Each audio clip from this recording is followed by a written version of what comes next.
So this is the PWM pin. So PWM1 is something like PWM pin, where we are able to get the 25% duty cycle pulse width. So duration here is 255 microseconds. So this is say for example 750 microsecond, not even 1 millisecond. Within 1 millisecond we are getting 3 pulses. So we will get 4 pulses in 1 millisecond. So 4000 pulses will come in 1 second. So which is very high speed, where our eye cannot able to visualize it and our ear cannot able to hear it, but we are able to experience the average output in terms of light intensity, in terms of speed control, in terms of volume control. So that is the one you need to understand. High speed switching giving a smoothness in the output average voltage. That is the idea. This high speed switching in terms of microseconds and milliseconds is possible only through microcontrollers. Hence pulse width modulation are very much useful in smooth speed control. That is the idea here. Okay. So there are two examples given in the two rows. So say for example compare 1. This is the compare register value. So every time the timer value reaches from 0 to the compare register value, that means whenever the timer value matches with the compare register value, in the PWM pin there is a transition happens. So from the match value to the final value, right? From the match value to the final value in the sense from the period value. So the maximum period is 255. So the output remains in 0. So whenever that overflows, again it goes from 0 to 1 and maintains the logic 1 state until the timer value is equal to compare register value. So there is something like compare register. Okay, so compare match register, something like that we need to understand. So the compare 1 value is shown in the red color. So the PWM of approximately some 25% duty cycle is coming, and we increase the compare register value as shown in the green color. The compare register value is green color means, so the pulse width is increasing. So here you can see the PWM2 waveform, in the bottom row green waveform, the width of the pulse is maximum. Say for example 75% duty cycle. So the red color waveform is 25% duty cycle and the green color waveform is 75% duty cycle. How do you get this 25% and 70% duty cycle? Based on the compare register value. So the compare register value is a register which the value of the register is compared with the timer value. Whenever it matches, it produces a transition in the pin. That is the primary requirement of a pulse width modulation, as we all know. So the live demonstration of the light intensity variation of an LED is shown here very clearly. And the drones are flying just because of pulse width modulation, because within 1 millisecond we can change the speed 4 times. This is more theoretically speaking. Within 1 millisecond we can change the speed 4 times. Within 1 second we can change the speed 4,000 times. Theoretically speaking, right? So within 1 second, 4,000 times speed variation can able to bring as fast as possible takeoff, landing, flipping, and lot more. So without PWM, drones will never fly. Without PWM, volume control will never happen. Without PWM, no screens, our mobile phone screens will work. So PWM plays a major role. That's why all the microcontroller manufacturers are giving the PWM as the internal modules. So it is from the 8051 microcontroller where P2.0, using timer we are producing PWM. Even though the 8051 microcontroller do not have PWM, but we are able to generate PWM by using timers. Okay, so timer in 8-bit auto reload mode is used for producing the pulse width modulation. Here the speed of the DC motor is varying. Here you see if you see the CRO, in the CRO we are able to see only the width of the pulse. You can see that gradually the width is increasing, that means duty cycle is increasing. Gradually the width is decreasing, which is duty cycle is decreasing. So based on this, because the frequency is in kilohertz, so 1,000 times the speed cannot switch on, the motor cannot switch on. 1,000 times motor is switching on and switching off due to moment of inertia and all other weight and other thing. So it rotates continuously and the speed variation happens. So when width increases, the motor speed increases. When width decreases, motor speed decreases. That you can observe carefully in this particular experiment, right? So this is a very good justification where so the PWM is helping us to control the speed of the DC motor, as you rightly see here. This is very important. So whenever there is a motor, it needs more high current. So for that, the motor driver, here the motor driver used is L293D. As we all know very well, L293D is a motor driver. So where the output of the microcontroller is given to the motor driver input, and the motor driver output is connected to the DC motor. And coming to the pulse width modulation with respect to TIVA microcontroller. So pulse width modulation is a powerful technique for digitally encoding analog signal levels. Digitally encoding analog signal levels is a very interesting point. So high resolution counters are used to generate a square wave, and the duty cycle of the square wave is modulated to encode the analog signal. Typical applications include switching power supplies. That's what I'm telling. So switching power supplies means UPS and motor control. Now you are able to understand this paragraph. That is why all the demonstration was done. So the TM4C123C 123G6PM microcontroller contains 2 pulse width modulation modules, each with 4 PWM generator blocks. So for a total 16 PWM outputs, right? 2 PWM modules, each with 4 PWM generator blocks and a control block. So for a total of 16 PWM outputs. The control block determines the polarity of the PWM signals and which signals are passed through the pins. It's very interesting, right? So each PWM generator block produces 2 PWM signals that share the same timer and frequency and can either be programmed with an independent actions or as a single pair of complementary signals with deadband delay inserted. Output signals PWMA and PWMB of the PWM generator blocks are managed by the output control block before being passed to the device pins as PWM0 and PWM1, something like this. Okay.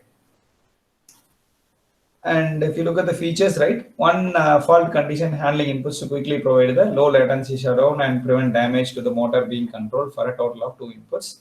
1 16-bit counter, right? So runs in down or up down mode. So as we discussed, right, sawtooth waveform, now I can show the waveform which you will understand. So this is the down counter. So initially we are loading. So PWM countdown mode. You can see in the TIVA microcontroller, there are count down mode, count up down mode, and there are different modes available. That is the beauty of higher end microcontrollers. So this is the countdown mode where the timer value is loaded with the maximum value. Let us say, for example, 8-bit means 255, 16-bit means 65,535. So the timer is loaded with 65,535 and start the timer means it starts counting from FFFF to 0000. So gradually the counter decreases. And as we discussed, there is a compare register A and compare register B. So compare register A value is here and compare register B value is here. So this compare, whenever the match comes, there's a small pulse here showing that there is a match between the timer value and compare register A value. And there is this pulse shows that there is a match between compare register B value and the timer value. Okay, so that is how you need to understand. And loading in the sense, this zero pulse is nothing but the counter reaches 0. To notify counter reaches 0. Whenever the counter reaches 0, again we are loading the FFFF value. So this load signal, this load horizontal signal is loading the period value. Let us say we can say loading the period value. If the period is 250 microsecond means loading the 250 count into the timer through this pulse. And the counter counts whenever the compare matches, these 2 pulses will come. Whenever the count reaches 0, so this 0 pulse will come. Once the 0 pulse comes, again you have to reload the value. Like this, we are able to produce the sawtooth waveform. Through the compare match, we are able to produce the PWM, something like this. So there is another PWM up-down counter mode. Up-down counter mode, if you see, so we will fix the count value. So whether the counter has to do the up count or counter has to do the down count is decided by the direction bit. So there is a bit called direction bit. So when the direction bit is 1, it counts from 0 to the maximum. When you change the direction bit as 0, it counts from the maximum to 0. So when the counting from 0 to the maximum and then counting from maximum to 0 will produce as the pulse will produce as the triangular waveform. So whether it is a down count or up count, that will produce only sawtooth waveform. But the up-down count is more convenient for us to produce a triangular waveform where the center aligned PWM is also possible. So as we are going to see now. Okay. Here you can see the comparator A, because it is a sawtooth waveform, we can, while going up, we can generate one pulse, while coming down, we can generate another pulse. So the compare value, we can produce the pulse with in a more beautiful way as you see here. Okay. So hope you understand. So triangular waveform is generated by the up-down counter, where the direction register determines whether it has to count up or whether it has to count down. Based on that, we are able to produce the center aligned PWM. There is something like left aligned PWM, right aligned PWM, and center aligned PWM, or inverted PWM in lap mode. So because of the triangular waveform, that is up-down counter, we are able to produce the center aligned PWM. So that we are going to see now. Okay, so this is the PWM up-down counter mode, where we are able to get the center aligned PWM, right? And if you see here, this is the PWM waveform. This you need to see. That is center aligned PWM, right? I just know I'm telling you. You can see, look at the screen, look at the cursor. Here you can see. So while going up, the compare B, right? When you see while going up, the PWM signal goes up. While coming down, again there is a match. There the PWM signal comes down. So PWMA is the minimum width pulse and PWMB is the maximum width pulse. Why minimum width? Because the comparator A value is shown here. Why the PWMB width is more? Because the comparator B value is shown here like this. So based on the compare register value, so width can be increased or decreased. In the central line PWM, both the sides width are increasing. In the left line PWM, only right side width will increase, left side is fixed. In the right line PWM, right side the width is fixed and the left side width will increase and decrease. In central line PWM, both the sides the width will increase and decrease, which creates the smoothness for a motor or the smoothness in the light intensity variation and smoothness in the volume. So central line PWM, because both the sides width increases, they are getting better smoothness. When you want more smooth speed variation or some position control in the servo motors, people prefer only central line PWM. So we don't want smoothness. In the sense, you can go for either left line PWM or right line PWM. So many things that we have to celebrate with respect to PWM, you can see. So now we are able to understand this central line PWM kind of things. Okay.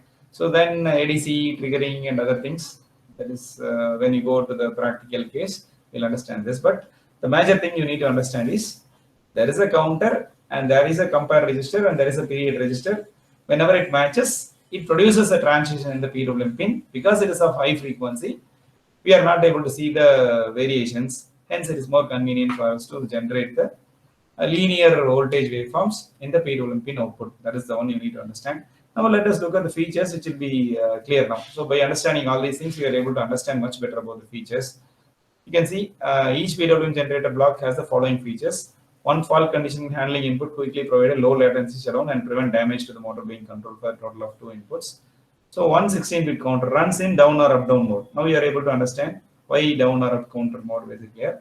Output frequency controlled by a 16-bit load value. Okay, output frequency controlled by a 16-bit value. What they say, this is very important. Frequency is decided by the load value. Whenever the load value is minimum, we will get high frequency. Whenever the load value is maximum, you will get low frequency. Say for example, when it is an 8-bit value, means when you load 255, the reaching 255 is quick. So we will get a sawtooth waveform with a 255 microsecond delay. But it is a 16-bit means the one pulse will take 65,535 microsecond. So 255 microsecond and 65,535 microsecond is the period. So when the load value, what is the load value in the 16-bit register? What value we are loading? This load value decides the frequency of the PWM. Okay. So I hope you understand. The load value means load value decides the frequency of the PWM. Once again, I can show you in the waveform here. You will understand this. This is very important, right? So you have to understand that is very important, right? So here you see the screen. This is the load value. When the load value is maximum means it will take much time to reach 0. So the frequency will be reduced. When the load value is minimum, like compare A means, so from here to here it will take only minimum time. When compare B is the load value means again it will become minimum time. So by reducing the load value, frequency will increase. By increasing the load value, frequency will decrease. So that we need to understand. By decreasing the load value, frequency will increase. By increasing the load value, frequency will decrease. That is the one you need to understand. Okay, so that is the one we need to understand. So frequency of the PWM can be changed by varying the load value with respect to the TIVA microcontroller. Or in general we call it as a period register. So when we change the period register value, frequency will vary. When you change duty cycle register value, duty cycle value, but PWM the frequency remains constant. Okay, in PWM normally they'll fix the frequency as a constant frequency. We'll change only the duty cycle. Very rarely we'll change the frequency based on the application needs. We can do, but there is a provision in the microcontroller change the frequency as well as the duty cycle. Okay, load value updates can be synchronized. Load value updates can be synchronized, and the products produces output signal at 0 and load value. Okay, produces output signals at 0 and load value. Two PWM comparators. So this is the compare register, as we several times we used to say. This is the compare registers. So 2 comparator registers available. Comparator value updates can be synchronized and produces output signals. Produces output signal on match. This is very important. Whenever it matches, the PWM pin will change the logic from logic 1 to 0. That is the one we need to understand. And PWM signal generator, so output signal, output PWM signal is constructed based on the actions taken as a result of the counter and PWM comparator output signal, produces two independent PWM signals. And deadband generator means produces the two PWM signals with programmable deadband delays suitable for driving half H bridge, can be bypassed leaving input PWM signals unmodified. So can initiate the ADC sample sequence. So the control block determines the polarity of the PWM signals and which signals are passed through to the pins. Output of the PWM generated blocks are managed by the output control block. Before being passed to the device pins, PWM control block has the following options. It output enables each PWM signal. Optional output inversion of each PWM signal. Optional output inversion. So polarity control, right? We can change the direction of the current flow by changing the direction register value, just now if you have seen. So optional fault handling for each PWM signal and synchronization of timers in the PWM generator blocks and synchronization of timer comparator updates across PWM generator blocks, extended PWM synchronization. These are the special features, right? So when you look at the block diagram, as you see here, there is a PWM generator and the PWM output logic, right? So PWM generator will give the corresponding information to the logical output. So this is the PWM 0 and PWM 1 are the logical outputs which is coming from the output of the PWM with respect to the TIVA microcontroller. If you look into the PWM generator, right? This is, if you look at the PWM generator block, which is shown here, right? This is a PWM generator block diagram as you see here. Where, so there is a timer. As we discussed right now, there is a timer here where the PWM load register value is there. This load value will decide the period of the register and it will start counting. And there is something like a compare registers. So this PWM load register value is compared with the comparator register value. So whenever it matches, right? Whenever it matches, and automatically PWM A and B signals will get generated. That is the one you need to understand. Okay, which is going out from this particular block and which is going out to the PWM output logical control block. And from that we are getting the corresponding output as you see here. So this is very interesting. So the PWM module block diagram is shown here. There is a control and status register, and there is an interrupt register, and there is an output register. These are the registers which has to be loaded. And this is the generator block, and this is the logical output block. These are all the pins. So there are 8 PWM pins. PWM 0 and 1 is acting as one pair, and 2 and 3 is acting as another pair. There are 4 pairs, so 8 PWMs can be generated. And the PWM generator block is shown here, which is quite interesting.